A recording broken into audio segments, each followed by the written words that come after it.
Hey, what's up, everyone? Welcome back to the channel. Today, we're going to talk about how to take control of your data. What I'm talking is about having your own NAS or and home cloud. So this is all started when I came back from my vacation with my son. I had a lot of content. I dumped it on my Mac extended drive, which quickly got almost full. That kind of struck me. This is a high time, and I don't wanted to pay more for the cloud, and that's been happening. Keep on increasing my cloud storage capacity every now and then, and subscription price is going up and up. Bet 100% of you experience that. Some people don't have choice; you just follow through it. But I thought, okay, it's high time. I want to have my own NAS. So yeah, here I am trying to build my own NAS, and I started to source components and did some research on that. So I got like an amazing lineup of component for this build of focusing of the balance of performance, reliability, and the quiet operation. These three things are important, especially quiet operation was very important for me, and also the performance. And initially I tried to repurpose my 15-year-old PC, which I built it back then with Core i7 chip, but technology has evolved so much. I can't reuse that for this kind of tooling, especially when you want to run it like a 24 bar 7 server. So I ended up picking each and every component targeted for this kind of build. Typically, it needs to be resilient. That means like the one of thing is like ECC, the error correction module chips, the DIM, and if you are using ECC DIMMs, then you need to have a supporting CPU and a motherboard. Also, I got a motherboard, a server grade motherboard from ASUS. I'll explain in detail as we go further, which has a remote management capability. That's one of other criteria which added up to my build because I initially intend to keep my server downstairs where my office is upstairs. I want to manage it like reboot, restart, check the CPU health, temperature, and other stuff. So that remote management gives you all the flexibility. Even though even NAS, Open NAS also gives you some part of it. Some CPU interface can be shown on the dashboard. So that those are the three criteria. And the third I didn't talk, right. Third is the hard drives, the 3.5 hard drives. You need to have really good hard drives, like a NAS purpose hard drives. So I ended up choosing hard drives from Seagate. I think that is probably the most expensive part, individual part in my whole system. And fourth one is the cage and the fans for the cage. I wanted to be super silent. Since I wanted to keep it in the living room, I'll be watching TV, music, and all. I don't want to hear the fan noise. So I initially thought I'll do the insulated build myself, but there are already cages available with the insulation. So I ended up choosing Fractal design, Pop Silent they call it. The model is it's a beautiful black box.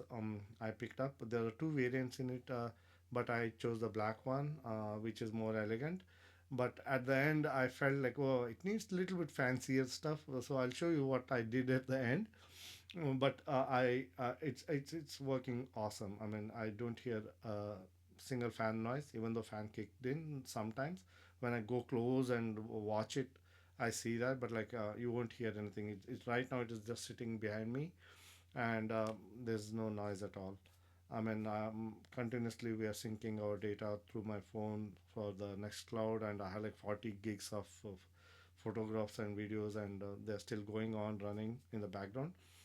We'll go like once I do the hardware build setup. We'll go through the software setup. Maybe that could be in the next video, but first let's focus on the hardware itself. Let's jump into the build. All right, before we get our hands dirty, let's take a closer look at the heart of the build. I have carefully selected each of these parts to create a silent but incredibly potent NAS server. The first of all is the brain of this unit is Intel Core i5 12600K, which is kind of a little bit overkill, but I wanted really powerful system. Actually, it has like a 10 cores, 6 performance cores, and 4 efficiency cores with the 16 threads, and with a turbo frequency of 4.9 gigahertz. This gives us more than enough power for file transfer, running VMs, and handling multiple users on the Nextcloud instance. Plus, it has integrated Intel USD graphics 770 is perfect for your video transcoding if you want to do that. And plus, I'm using OWC ECC DIMMs. Basically, the intention is to use error correction DIMMs, which is very, very essential for an NAS build, especially the file corruption scenarios and all. It will handle most of it automatically. The thing is, for the NAS build, you need to have a support from the CPU and as well as the motherboard. So I'll go over that in a bit. And I'm using two crucial 500 GB DIMMs. Sorry, no, NVMe SSDs, P310 500 GB. Those are like basically my operating system will, that's a NAS open NAS system will live on that. And also the another one I would like, I'd either use it for the log, or there's another configuration, ZFS indexing stuff, which you can for the cache. I think end up using for the log. And lastly, the PSU, I selected Crosshair RM750. Again, this is a overkill, but like there was no 500 wattage unit available in the market immediately. Like when I went to the Micro Center to pick up this couple of things, so most of the stuff I already picked it up online. A couple of things I thought I'll reuse my old system, but it was a bit noisy, so I wanted something silent. And since I was getting a new one, this is a modular unit where you all the cables you can plug as you need. So it will save a lot of space in the unit. And also I got, you see, there's a silent fan for the cabinet. The one of the intention of this whole build is like I want to have a very silent machine because this is going to run for 24 bar 7. This is an extra fan from Be Quiet brand, which is a German brand. I wanted to try it out. I know the cage comes with three fans. I just wanted to swap and see how different it will be. Instead of that, like I wanted to get a Be Quiet silent cage, which is double the price of what I got for the Fractal design Pop Silent. But at the same time, that's very fancy, but it was not available immediately. So I ended up getting the Fractal design Pop Silent, which is also very nice. Like after my build, and I'm experiencing it. This fan probably I will swap the main suction fan behind. Put this fan and see. Supposedly very low decibels. I read about the ratings, but I don't remember exactly. Um, Next, I picked up the CPU air cooling instead of water cooling. And because I don't need anything fancy, and this Phantom Spirit, after like my research, this is the cost value performance. It's excellent. The rating. Also, it's a low decibels compared to Be Quiet or the other top brand is there. It's almost same comparison, but like one third the price. And this is what I picked up for that. And I picked up Seagate Iron Wolf Pro HDDs, 14 TB HDDs. I ordered directly from Seagate. Hence, I got this non-branded or like non-commercial packing, which is like a enterprise level NAS hard drives.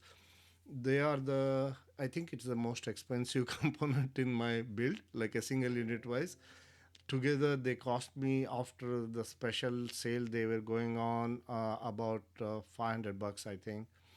Otherwise they will cost you anywhere near like $700 just to for the 214 TBs. My intention is to run them initially, at least I start with two and I'll run them in a mirror mode. That's the goal here.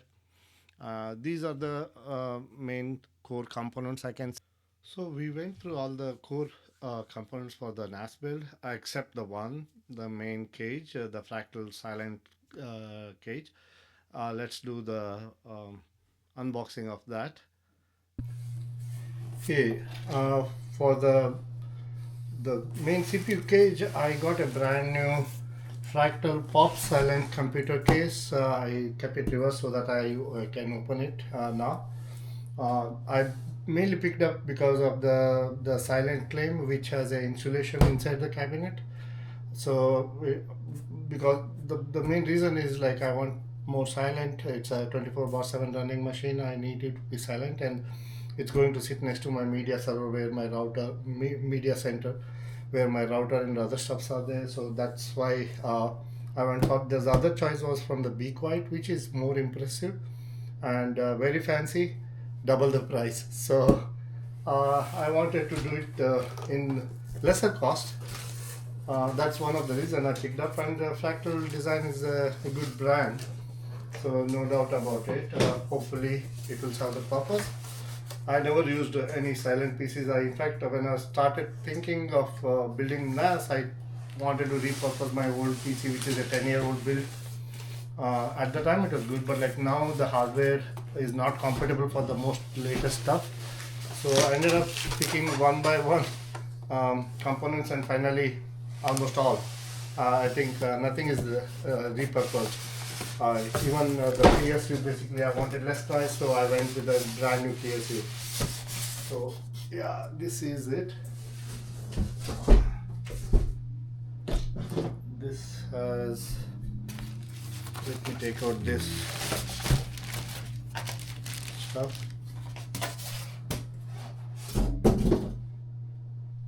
And this stuff. What we got here is some kind of manual, user guide. So that's a good thing. Hope you guys can see this properly. I'll briefly go over. I think people have already posted this particular model. It's been out there like a year plus, I think. The cage, the pop series. One unique thing about this is this magnetic, okay, I don't know if you can see it, yeah, this magnetic closing 5.11 drive bay. I mean, there's a dummy tray they are given. You can put, instead of that, you can put 2 drives, or you can convert them to 3.5 HDD drives if you put a right caddy in that. Basically, it comes with 3 plus 2, I think 3.5 HDD and 2.5 SSD. There are 2. Quickly go over that. Let me. Yeah, this is the. Yeah, this is the back, and the power supply or power buttons are on the top, and this is pretty neat, cool looking. I mean, sleek, not fancy. I can say sophisticated look. Well, full black box. There's no glass, nothing. And the thing they are talking about is the insulation, right? Let me open and show you.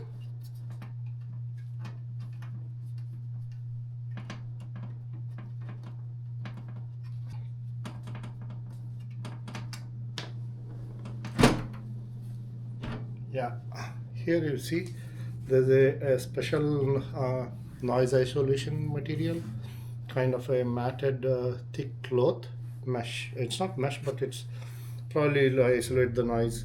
And even the body steel gauge is thick. It's not that flimsy like most of the cheap versions. And I believe it's the same thing for both this side. Let me keep the bolts properly secure in one place so that I don't lose it. Let me keep it aside.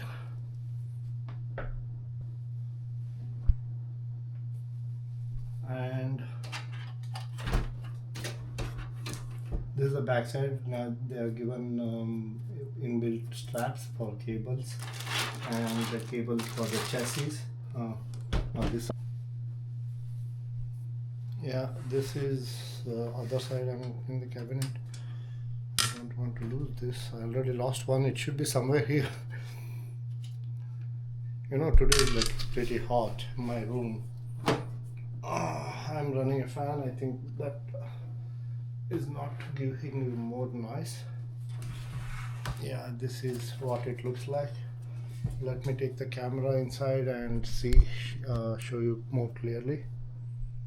Yeah, this is the back fan exhaust, kind of, it's air sucking, and that side is the PSU goes in. And the best part is the front is closed. You might be wondering where the air is going to get in. You see this? This is the air. It sucks the air from here on the front. So this is what it looks like. Let me start the build. Motherboard, mount on the motherboard. Then you go about other stuff. Let me do the unboxing of the motherboard.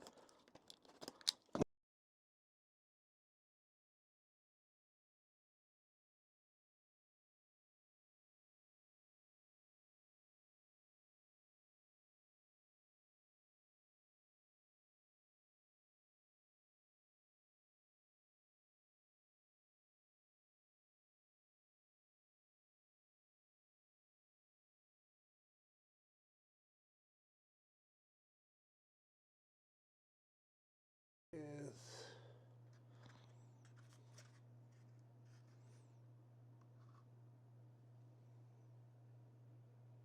I hope it focuses.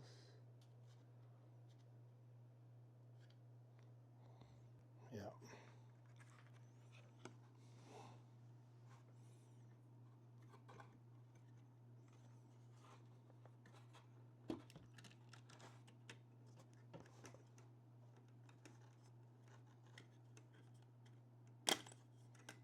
This is the case.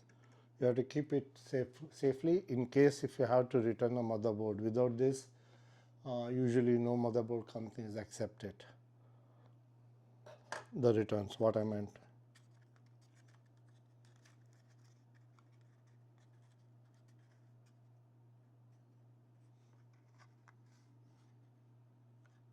There's a notch showing which side is the bottom, and I believe that is on this side.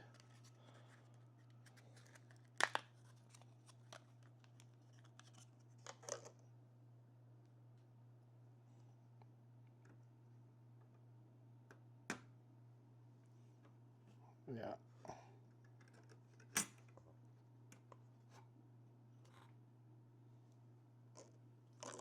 Or it's the other way around.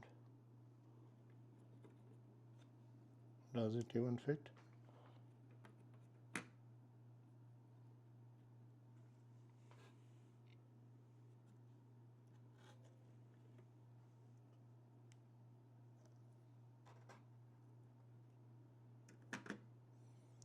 Let me look at the manual.